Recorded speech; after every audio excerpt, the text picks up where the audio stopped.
Here we are, part 5 now, and we've come a long way from this all the way to this. It's looking so much more like our reference now, right? But it's not quite there. So in this video, let's light it, render it, composite it all together inside of After Effects before adding some final little touches just to take it to that next level. Alright, let's just get into it. So let's create a light. Wire him in there. Now let's name him main light, because it's going to be, well, the main light, isn't it? And we're going to need to fire up Octane soon. I am just going to turn this light, it's currently a point light, I'm going to turn him into a rectangle, and I'm just going to pull it out a touch. And now let's fire up Octane and see what we get. Now, you can probably tell, you can see the reflection of that light like really heavily, so our material is a little bit too reflective. So I'm just gonna pause that render, come into our material and just pump that the roughness so it's not as reflective anymore. And I'm doing that without the IPR just because it can crash, and then I can turn it back on when I need. And look, you can kind of see it's falling off rather than being as, I guess, sharp with the reflection. Now, this light is very sharp, giving its nature of being a rectangle or a square in this instance. So I want to give this guy a little bit of texture. So I'm going to pause the render for the moment, and I'm going to come here and click in the Octane tab. And under main, we can add texture, and then we come into the texture tab and we can load up a texture. Now I'm going to go into my Grayscale Gorilla, HDRIs, area light maps. I already know one that I'm grabbing, but you can sort of use anything. But this is just kind of giving the light some texture, so we can kind of like see what the light is even looking like, as opposed to just being a square. Can look like a real light. So I'm going to use this octagon, probably because it sounds cool. I'm going to fire up that render again. We're going to see it's a bit softer, but there's potentially a couple of reasons why. I want to have a look at this light. So sometimes double-sided works, sometimes it doesn't. This instance it doesn't work, so I'm going to come to the light and let's just rotate it 180 so it's looking at us, and we can see what's going on. The texture mapping is a bit off. So I had to play around with this to even remotely get it working. And it was confusing.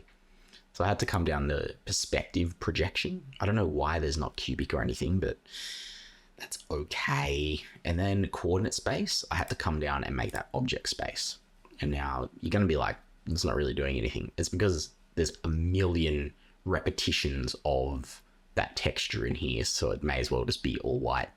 I had to scale this up nuts amount, 5,000, which is, I don't know, crazy, but hey, now it works. So you can see what our light looks like. And quickly save that. Then we can come back to visibility, turn off camera visibility, turn off double-sided, transform, and then do 0. And then that light will be shining. Now, the light is flat on. I don't want it to be super flat on. I kind of want to have it a little bit of angle so it's not just shooting right back at the camera and so perfect, because in real life that wouldn't happen. And, you know, we don't always have to do everything that real life dictates us to. We're in CG, we kind of have that freedom, but I don't know. I find it can be good to think about things in real life. So in Houdini, I can come in here and go look through light, go main light. I can lock that view, and then I can just like come here and just give myself a little bit of an angle. I don't want to go too far. So I think that might be okay. I think I like the fall off. And then I can come here and we're probably just going to have to pump that intensity. 5, maybe even 2. Let's see. And it's going to be quite difficult to tell. And as you can tell, we're already at the part of the animation where the effect of eating away is gone, so I do want to go back. And I do want to not look through that light anymore now. So just want to have a bit more of a better view. It's working. And most of the, I guess, the color of this background we're probably going to be doing inside of After Effects in post, just because we have enough control. And so I want to mainly be setting this light up to where it gets us most of the way there. And we can mess around with it after. So I'm going to pause this render for the moment. And I'm pausing it a lot because, yeah, Octane is a little bit buggy in this build, but that's okay. And I found that light linking hasn't been working perfectly as well. And so to combat that with lighting the fog, I am going to just chuck in a transform.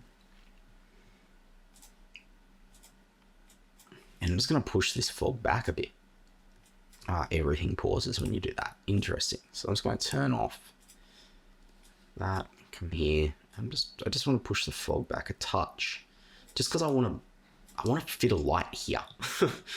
And it's not really doing much to the scene, I find. So I'm just going to push that up a touch. Maybe it can be expanded by 1.1. Okay, yep. And then I'm going to create another light. And let's just turn this light off. Just because I only want to be dealing with one light. Let's bring him up. I know that I'm going to want to put him here. And let's fire up Octane. Now I have found that Octane does get a little bit buggy with fog volume and changing things in fog volume, but and see, soon I move that light. Now I've got to come here and mute the light and unmute it to, I guess, give it some something back. Now I do want this to be like maybe 0.5. We don't want it to be strong. I just mainly want to get a vibe of the fog as opposed to the fog itself. I'm feeling like that's working. Now we're going to need to pump up our samples in our Octane node to really be even dealing anything with the fog. And always making sure our geo claims 10. I might even just pump that down just in case. You know, you never know. But let's just bring that to 256 just so I can see the fog a bit better. And let's bring this light back into the fog, because I have a feeling this light is also going to be lighting up the fog. But you know what? It's working. And if I turn off this light, we're not getting too much. This light's not really affecting our fog at all, which is good. And then this light is not affecting our text at all either. Might be giving it a bit of room light, but because there's no geometry on the text, we're not seeing anything.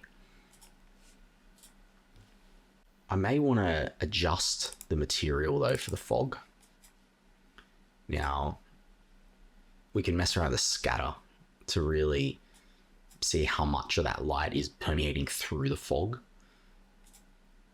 and how much is, you know, how much light is really bouncing back at us after it goes into the fog. That's what I'm really trying to get. And if we bring up our reference again, we're seeing like it's there, but it's really atmospheric, isn't it? So I think where it was actually quite good. And it is gray. It's not too lit up. And now that text color, obviously it becomes wider and wider as the more light, I guess, hits the scene. So we might need to do that. I'm going to call this one fog light. And you can see soon I named it, it stopped working.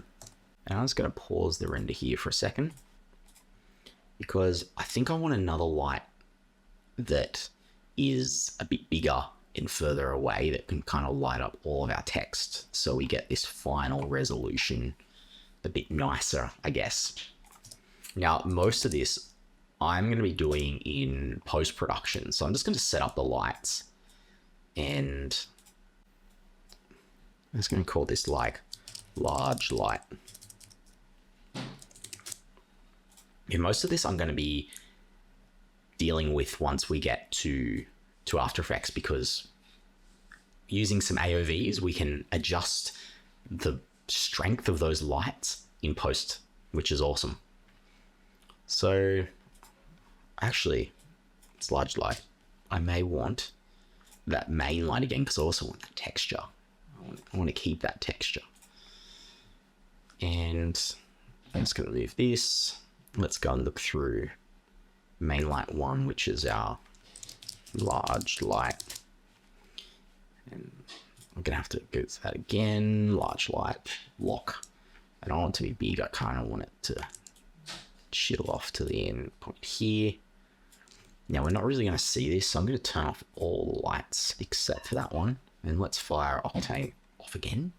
And then we should be seeing performance of this light with the texture. Awesome. Now we might need to pump this to 5 or something, just to get a bit more of flatter lighting. Now, yeah, I am aware this is quite grey, but we can probably fix that a lot in post. I just really don't want this light to be affecting our fog. And if I turn it on and off, you can start to see it is affecting the fog.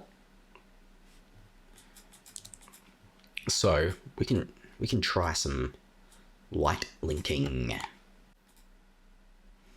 going to come to Octane, visibility, and I make this light pass 4. And then I can come to geometry, render settings, under here. And now I need to select the fog to go into the primitives. This is kind of working like an Octane tag inside of Cinema 4D, or even just the Octane part inside of the normal SOPs section. And I'm able to select that geometry specifically. And then we can come to object layer, light pass mark. And if you remember, I had him at 4. So I'm going to come here and then I'm going to make it not affect it. And I'm hoping, cool. So the light linking is working. It tends to not reject other things that I need it to do. So it can be a little bit temperamental, but it means I can now, if I want anyway, pump this to like 50. I mean, I don't know. I don't really want to pump it to 50, maybe like 15. And I can turn that off, turn this one back on. This is our kind of middle light, if you will, that is really I'm going to animate this on to give the effect of it growing, and then we can switch between those lights in post. And then we can also have our fog light on.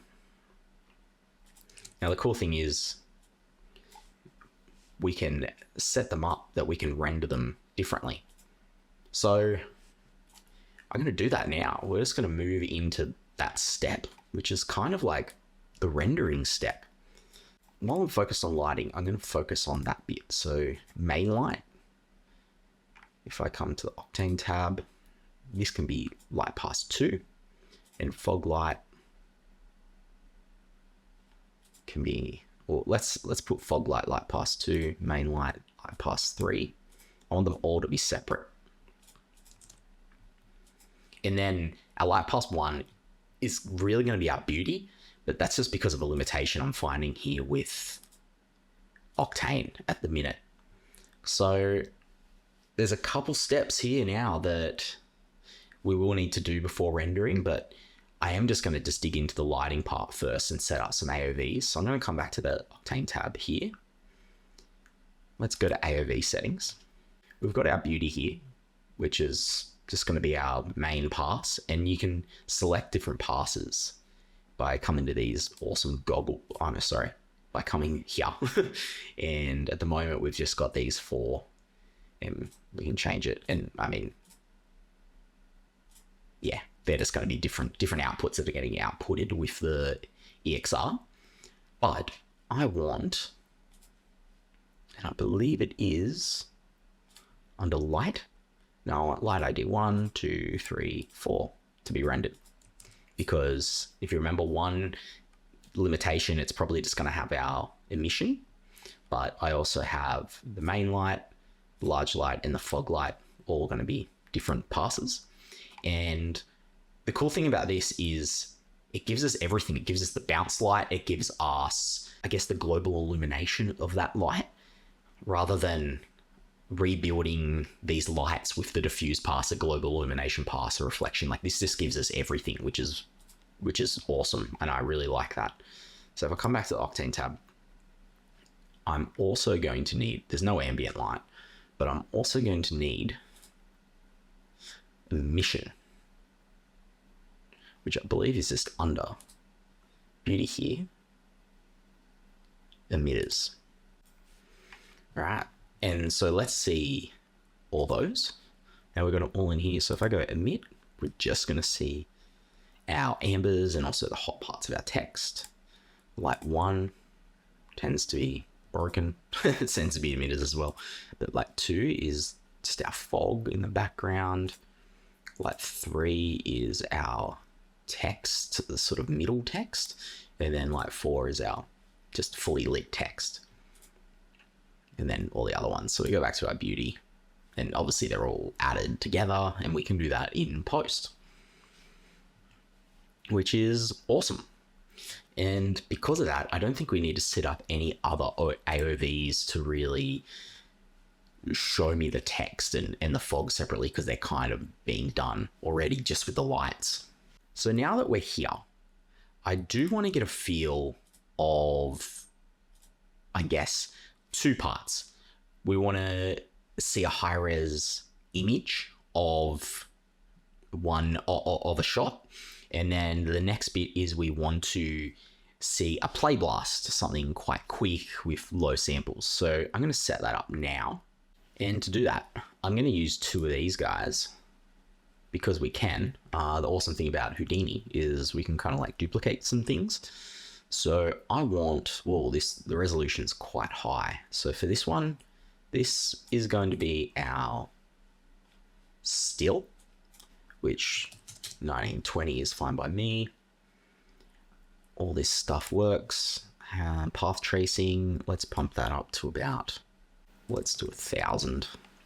And we can sort of see what happens, but this is just going to be one frame. Output, I'm going to say render, and then I'm going to say ball out text. And then this one, I'm just going to pause that for a second, and I'm going to duplicate this guy. So this one is going to be high res still. This one is going to be play blast. I just needed some of that information there. So go back to the high res still, and we can name this, name it hit name dot, let's call it high res still. And then we can name it the frame as well. I think that works. So it could have been nearly the same thing. But EXR, I do want a 32-bit, and I want this guy to be DWAA just because I like the compression in that. And I think most of this is going to be good to go. Maybe we can up the clamp to 20. Maybe we don't even need that. I don't know. There's not much GI bouncing around here, so it's probably not going to be too big of a deal. But I think that one's good. And then when I come to Playblast, I want to do a Playblast because I feel like I haven't really seen the animation, and I haven't seen the effect of the textures. I haven't seen, the animation of those particles flying around, plus the eroding or the de-eroding of the text. So I want to see that stuff, and I can't really see it in the viewport here because we did it in a texture instead of in a blast node. So I'm going to come into Playblast, and this one's, I'm going to call it render fallout text, and then I'm going to go again and call this Playblast. Whoa, if I can spell.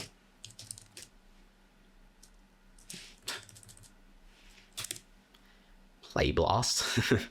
And come in here and call it hip name Playblasts. Yes.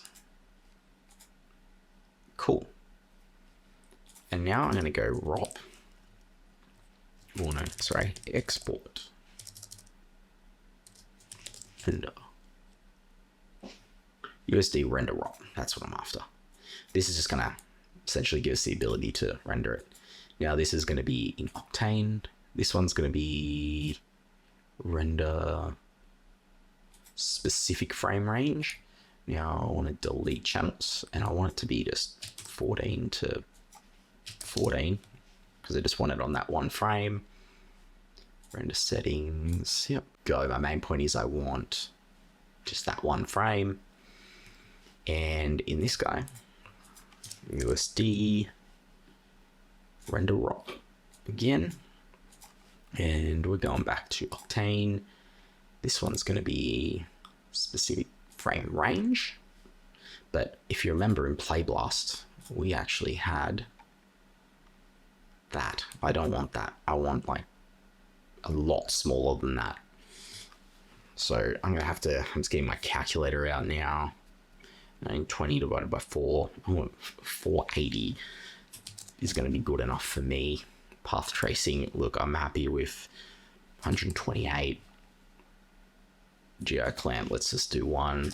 I want this to be fast. I want the render to be done as quickly as possible. I'm gonna come here and go render settings, and because we're like funneling it down these two, I guess, different avenues, we're able to render them separately, which is awesome. All right, so now I'm ready to render these two guys out. So I'll see you back after that is complete. All right, so here we are. I've got my high-res still. Let's go to our RGB view. And that's just our beauty pass. Look, I'm pretty happy with it.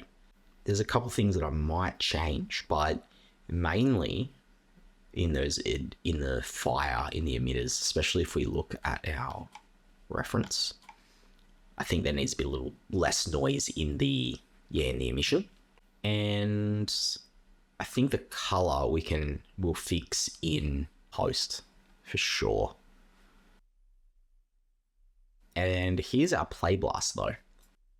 It is fast, way too fast, to the point that I think we're going to need to go back and make some changes. And let's go back to our OBJ context and go into our animation here. And I'm just going to need to play around with some of this stuff. So I'm going to need to come all the way back to maybe our pyro. And I think mainly our animation is going to be about 10 seconds-ish long. And I think we want to see it because this one, while it might have looked all right, it's kind of hard because you can't see everything, if you know what I mean. So let's just change our option here and go to 240. That should be 10 seconds. And now I'm going to let this figure itself out, because one thing you're probably going to remember is that the red isn't always red. It's just that it's hit 1 to be red, but we are actually extending that out. So just bear with me a second while this caches. All right, so this is cache now. And we're seeing that it spreads quite quickly, but again, we have to remember that it's not what we see. So I'm just gonna mute this guy, the cache, and the time shift, and we're gonna go attribute remap because I want to be able to see it a bit better. And we can really see that it's not until like the 20th second that we're really getting the red, which is probably where it's going to be eaten away. And that's just going to give us a lot more to work with. So if I go back to our pyro solver, it was all red. But if I go to our remap, you can see it's not all red. So I'm going to need to cache this whole thing pretty much. So bear with me for a second. So I'm going to use a cache node to do this. So I'm going to come into him, make that 240, and save to disk. To which it's going to do that.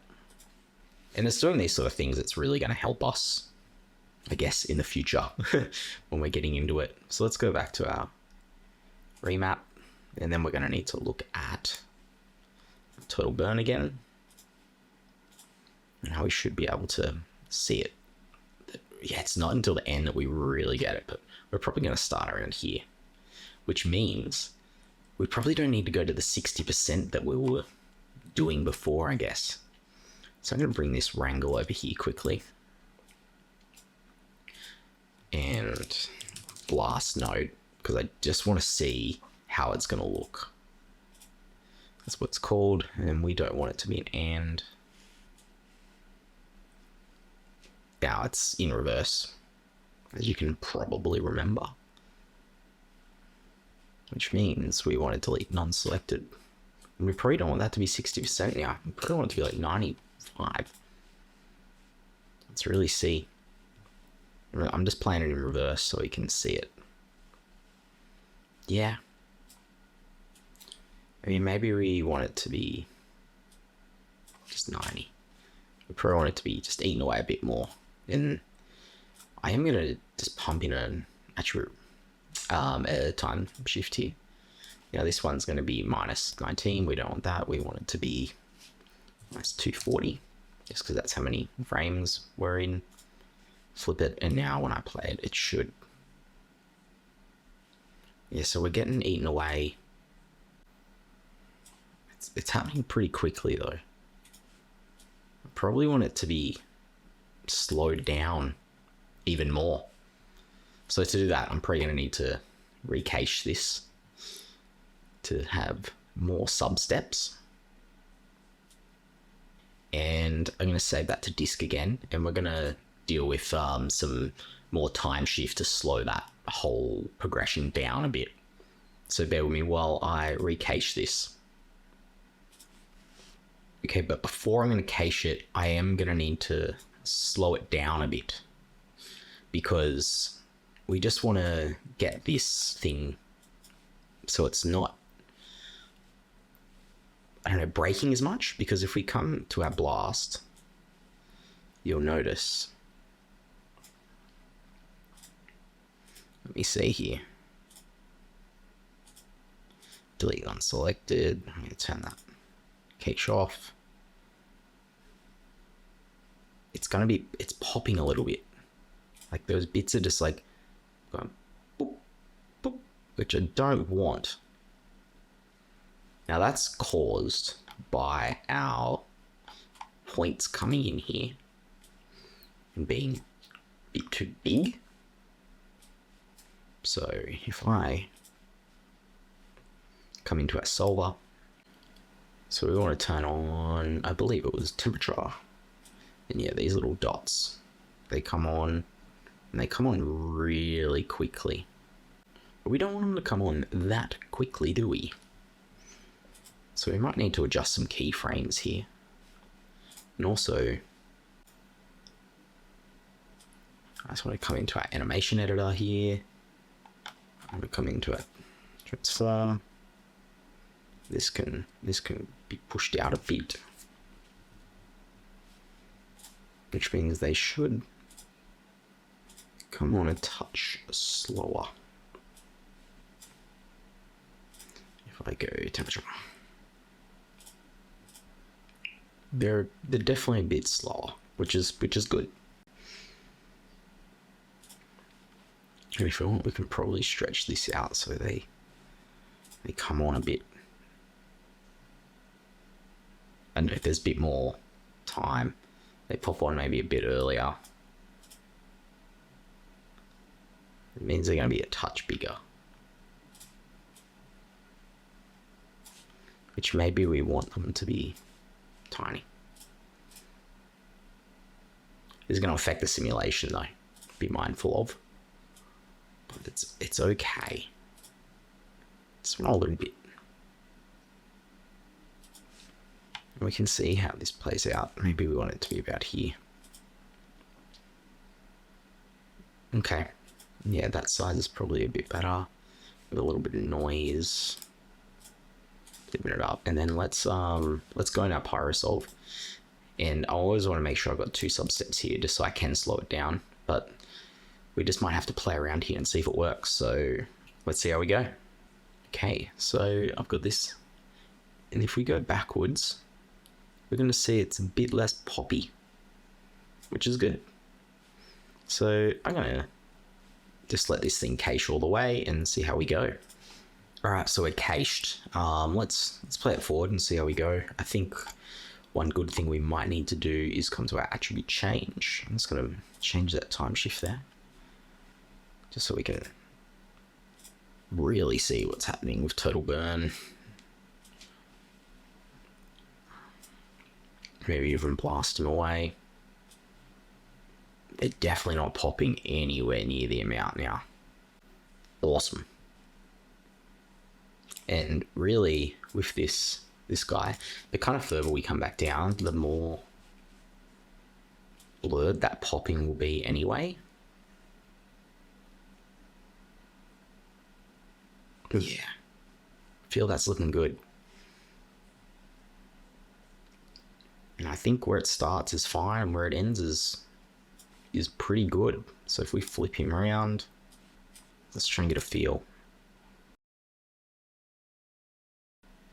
It's feeling good. Now I think we might want to play around with the time a little bit here. And, you know, I'm not even going to cache this as much. Or I might, no, I still will cache it. We do want 2 sub steps, and we're going to save to disk, so come back when this is done. All right, so that's all cached. And I'm going to just say retime.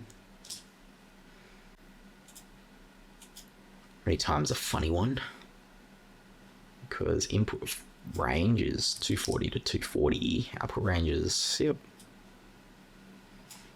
And now these guys we can remove, well, not remove, but like I'm going to put them after. This one I believe is our slowdown. It should slow down our nice cache. Just making sure everything's all good there. We're going here. And rather than sort of doing it how we've got it here, we might want to like lower the input frame range. So we might want to go from 60 to 180. So it kind of like goes, that's half time, but we have control then over the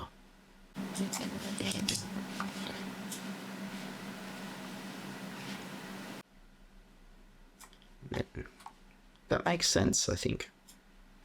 Let's press play quickly. Oh, it's nice and slow. And those sub steps are really showing. It will slow him down. So there's the fun parts with time shifts and all that. So we don't need this time shift because this retime is kind of doing it. So we're playing at half speed and we're going from 60 to 180 and we're turning that into 1 to 240 and playing half speed. So compared to if I turn that off and come back, it's a lot quicker compared to this guy.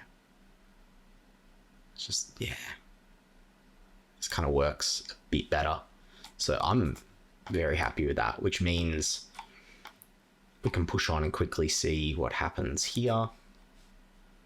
And we're still using 60%, I believe. Yeah, I think 60% worked out a bit better.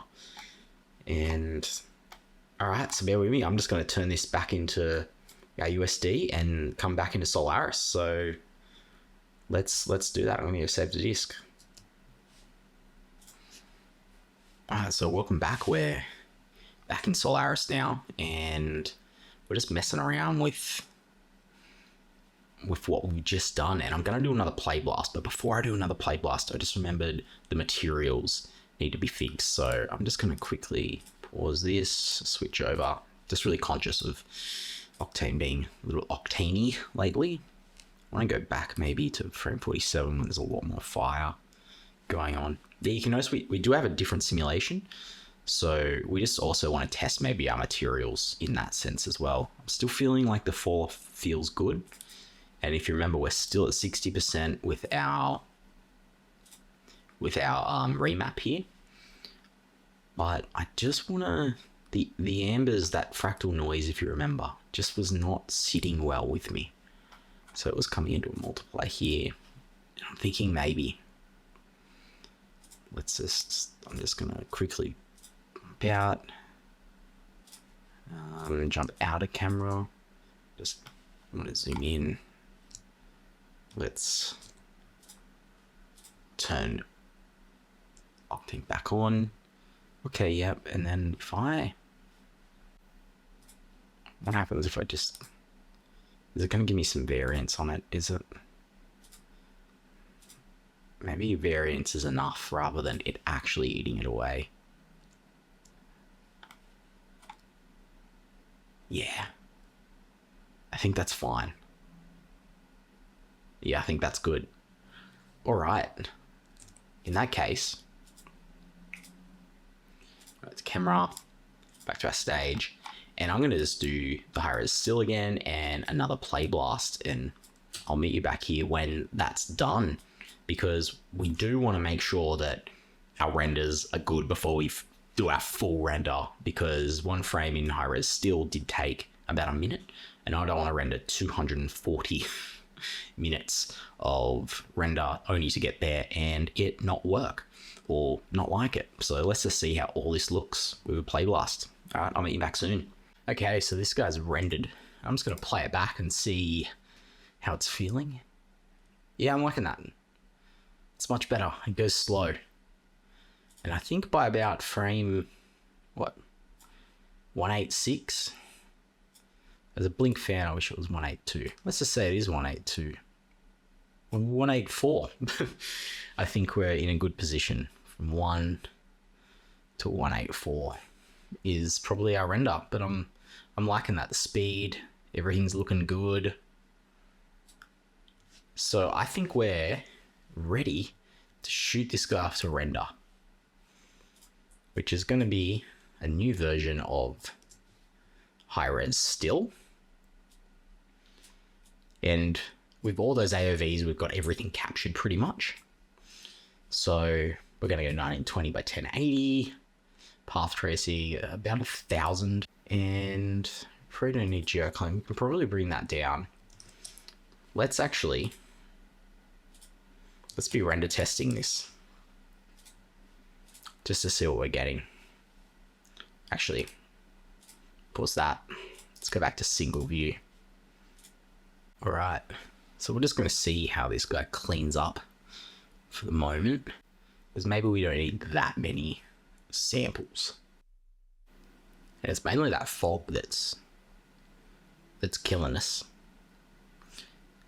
So you know what, there's a couple things that I might do here, and I think, let me pause this render. Let me turn this fog off. Now let's unpause it. Let's see how fast this cleans up without the fog.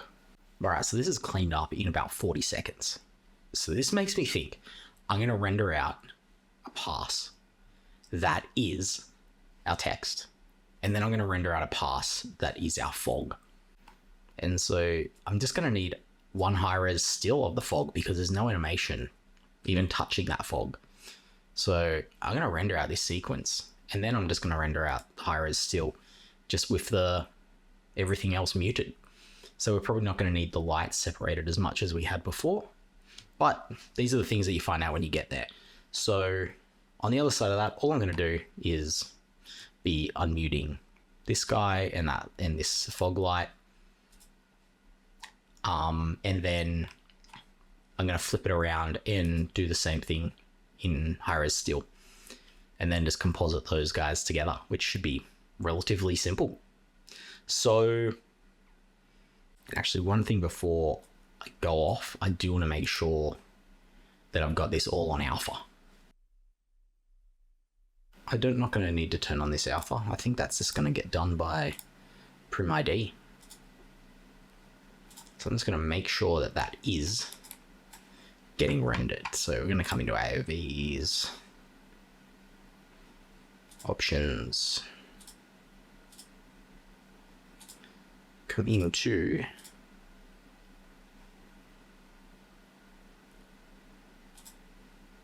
pause that render, and then come into render geometry settings, set this up so I am sure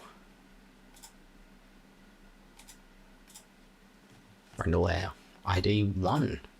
So that means I should be able to come in here, object ID. There we go. That's all I need. So let's render this out now. So check object ID. Perfect. All right. So I'm going to shoot this off the render now. And when we're back, it should be all done. All right. So we're all rendered now. And it's time to bring our rendered sequence into After Effects for some compositing. So I'm going to bring them both in here. Fallout High Res and this fog. And I'm just going to throw them in my footage folder here. And this is my Fallout titles. And actually, first, I'm going to right click it, interpret footage, go main, just turn that into 24, because if you remember, the footage was 24 frames per second. Then I'm going to create a new comp with this guy. And it looks like it's disappeared. But it hasn't. There's a little thing we need to do first. And that is extractor. And I'm going to go to RGBA, which is just our beauty pass. And we're just going to see this in all its glory. There's a few little things with the particles that I did notice that were a bit off. So I'm not going to fix them in this video. I think it's good enough to sort of showcase. You know, if this was gone out to production, I'd probably go back and re-render, but we're going to get 99% of the way there. I think that's going to be good enough. I do want to make sure that I'm in 32-bit compositing though, or in the bit depth in color, just so I have all that linear light that I captured by rendering an EXR in 32-bit. Just gives us so much more flexibility. The highlights aren't cut off completely, and I can bring down the exposure kind of like it's being filmed in real life at the moment in that sense. Like it's not rendered as the color you see it. We have a bit more data outside of the normal 0 to 255 that you'd normally get. Now, one thing I want to do here is I'm going to name this small light. And I'm going to change it to ID3 because we do have, as I mentioned, we have the beauty pass here, but we also got all our other ones. And light ID3 was our small light. And yeah, there it is. And that's just, you can see that there's no emission or anything. It's just our text. And that's just because really that's what influenced that light, that small light had. I am going to need to add a profile converter because we did do this in ACES, I believe.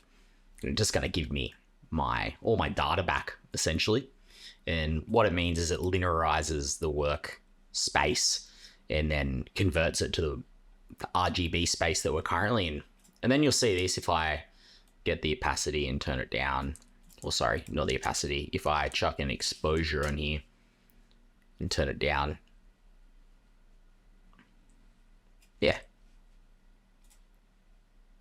Actually, maybe we don't even need to do that. I don't need to check that out. Interesting.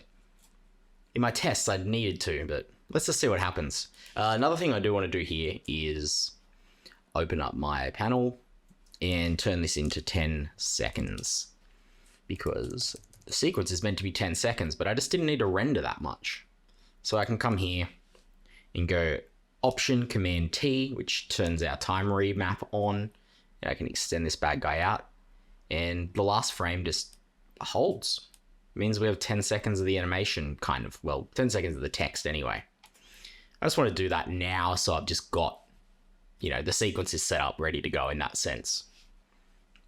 So let's go through and add all the other lights.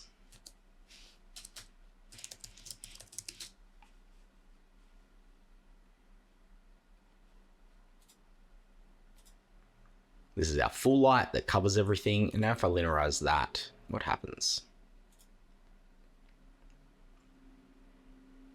Okay. Interesting. Look, I'm going to keep this one not linearized just because I get more of a fall off. And this one can stay linearized. Linearized. That's a tough word to say, isn't it? All right. So how I'm going to do this is this light here will need to be in add mode. And then those two lights are kind of working together. And if I come back and linearize that guy again, you're going to see it's going to start to look like our RGB. So I might just get this and turn it into beauty, just so we always have as reference.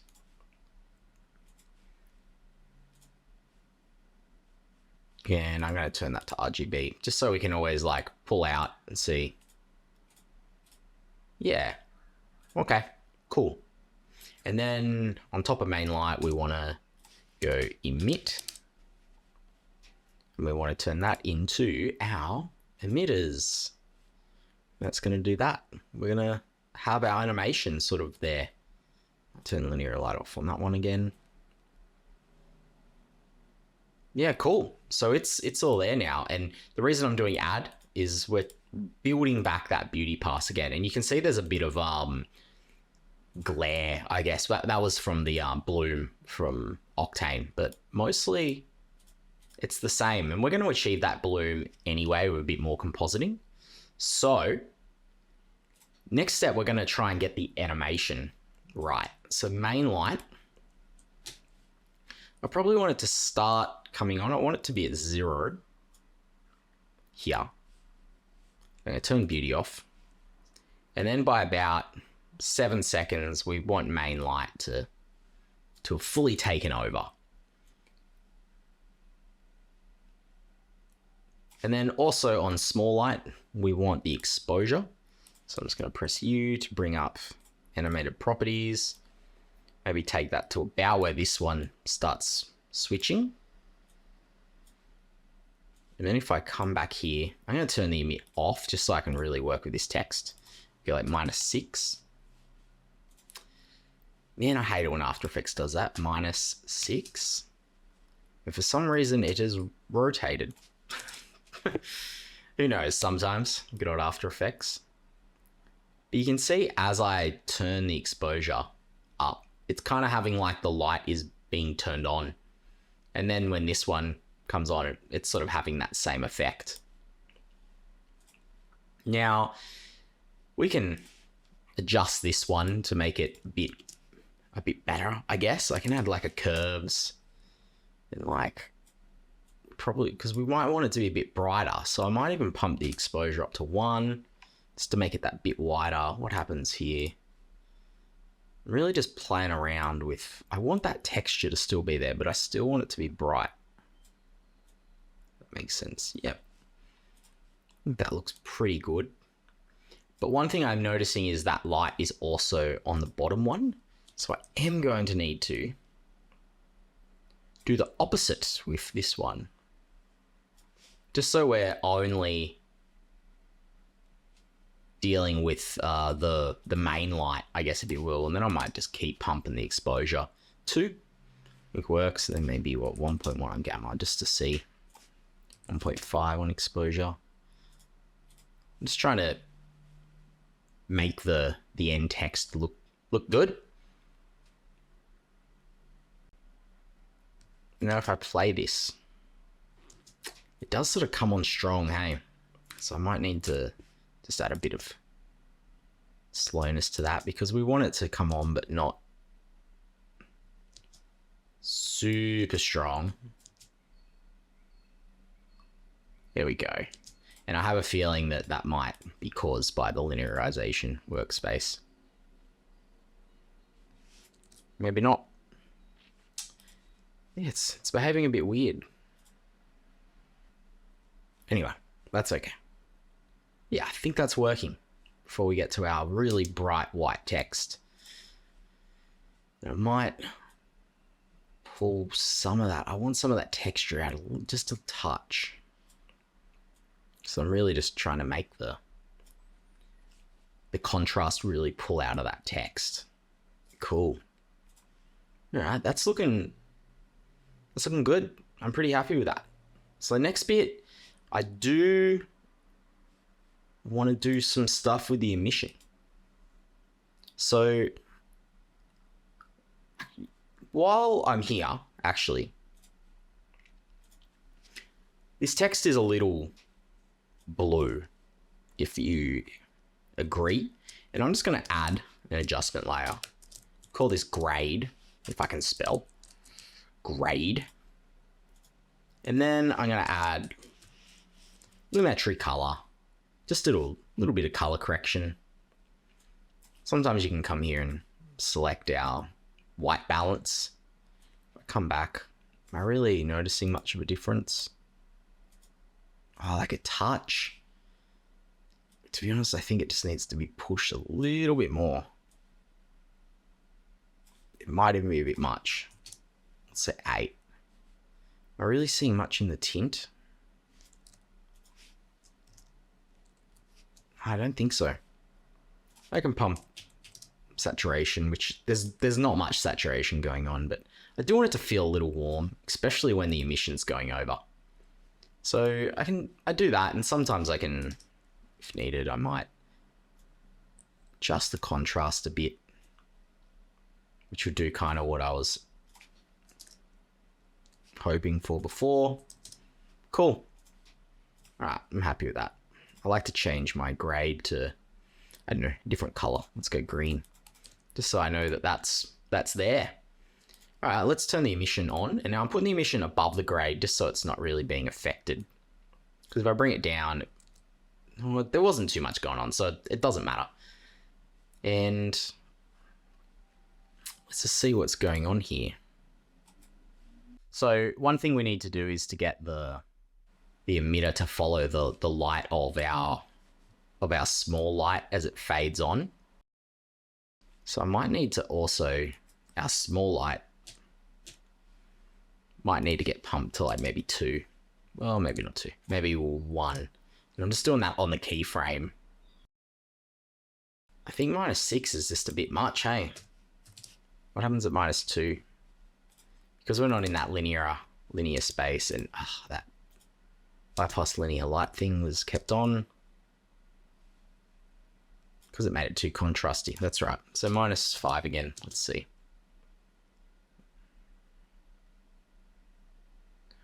We want that same effect to come on. And to do that, I'm going to go to the emit again, exposure. Let's turn on emit. And we're going to like pump this exposure down quite far, just to where I can't really see it. I might just go like -4, so we got a nice flat number. And then I'm going to create a mask in the middle. So I'm just going to come to a circle mask. And if you hold space, you can readjust that mask. If I bring on quality, let's see. Yeah, that mask is pretty much in the middle. Cool. Now you can see it's just like, we're just masking it entirely, where we don't want that. We want that mask to be flipped at the moment. No, it's not true. But what does we flip later? So the middle at the start should mainly be what we see, but we want to see more than that. So I'm going to bring out this to maybe 500. Maybe if I press maybe we expand that mask a little bit. So maybe it starts here, and then let's bring back the animation for this one. I just want to see about here is when we're pretty much seeing everything. So I'll go mask expansion, the full thing really. And we can't really see it, so I might go back to 0 and then bring it back to where we're actually cutting it off. So it's, yeah, probably is going to be 555. And if I go back to this and go 400, yeah, you can still affecting the edges. So I just want to bring it out. And now that mask, I'm going to solid the mask. We're seeing it. It's literally just masking it out in terms of just masking the layer. I don't want that. I want it to be masking the exposure because I want it to have a bit more of a natural fall off in the light, especially when I add a glow, which will come in a second. So to do that, I'm going to come here and press E to bring up my effects down here, open exposure, and then in compositing options, I press the plus, and it's going to add the compositing to that mask, essentially. To that effect exposure. And now you really can't see it because it's the middle that's sort of happening to now as it goes out. So it's making the middle darker. So it's making the exposure drop for the middle. And I want that to be opposite. So I'm going to come back to mask. And we're going to go subtract because we want it to be the other way around. And that means I might want this to come down to -7 or something. I might want it to be quite dark, if that makes sense. And this exposure here, maybe it's like -4 because we do want to see a touch of. Might just go what? Oh, we're not seeing it. That's right. Let's see it in context. Okay, yeah, we can see it a little bit there. Cool. Then to the emit, what I'm going to do is add a nice little deep glow, and that's intense. I want to bring this down, maybe 200, maybe 0.1. Sometimes I like to use add, just because it feels a bit more natural, feels a bit more like bloom. And we're kind of getting the fire there. But this mask is it? Yeah, it's working. But our bottom text just feels like, I've accidentally got rid of the animation. So it seems like maybe the opacity here and the opacity here. I see both of them. I maybe want them to come a little bit earlier. So I'm seeing a little bit more of the text while we've got the fire going. Keep playing around with this color converter. I know, but I think it's actually not doing its job like I'd quite like it to. -6. So -6. Okay, I think it's working. And as you can tell with the emission and with deep glow, we've kind of got, it's brighter. So maybe we can even pump the exposure down -8, just so the edges, they're there, but they're not super there. And I kind of want the mask to start. I want it to like actually be darkening a lot more than it currently is. So maybe something like this. All right, that's feeling good.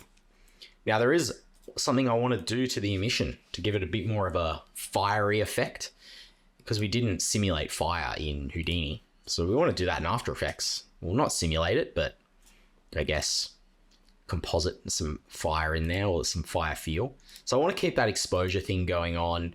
I do want to get rid of deep glow. And I'm just making this emission, which I might say emit fire.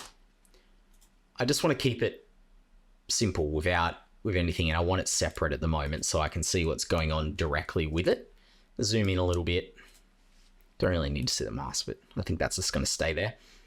And I'm going to add a couple things here. I'm going to add a CC vector blur, which always just gives everything a nice little fiery feel. And if I pump this up to like, I don't know, 15, it kind of feels fiery and natural. Sometimes it feels not enough or too much. I don't know. It's got a bit of a fiery feel. And if I turn that on and off, yeah, it's not too bad. Sometimes perpendicular works a little bit more, like it's a bit more intense, especially if I pump that to 15. I know it's got more of a heat feel. But we can try both and we can see how it goes. So the next thing I want to do as well is some turbulent displacement. And you can't really see what it's doing unless I add in the other one. And it's really shifting everything around. And that's way too big. I might want to bring this down to like 5. So if I turn it on and off, it's just giving it a bit more movement. If I turn this around, you'll probably see it. It's subtle because the blur isn't super intense.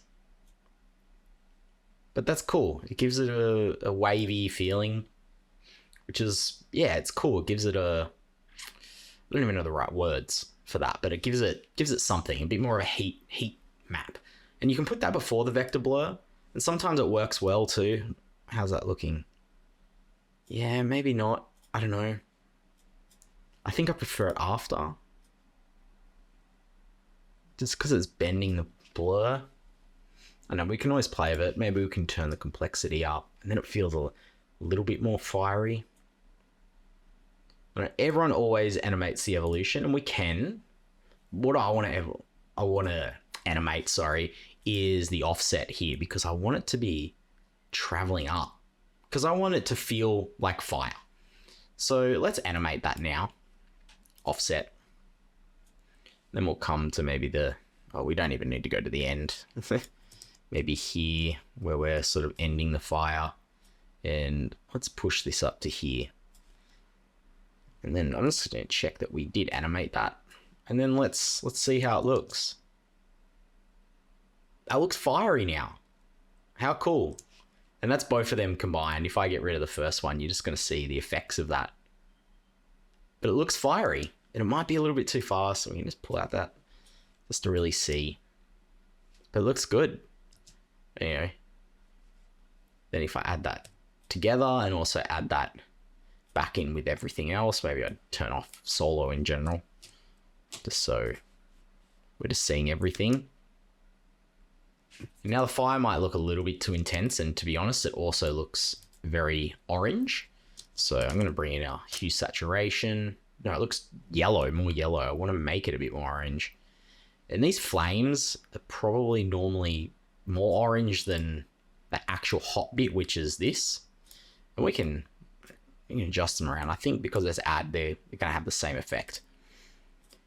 Maybe I can chuck a hue on the original emitter, and like maybe just slightly tinted orange. Like I don't want it too much. I just felt like it was a bit too yellow.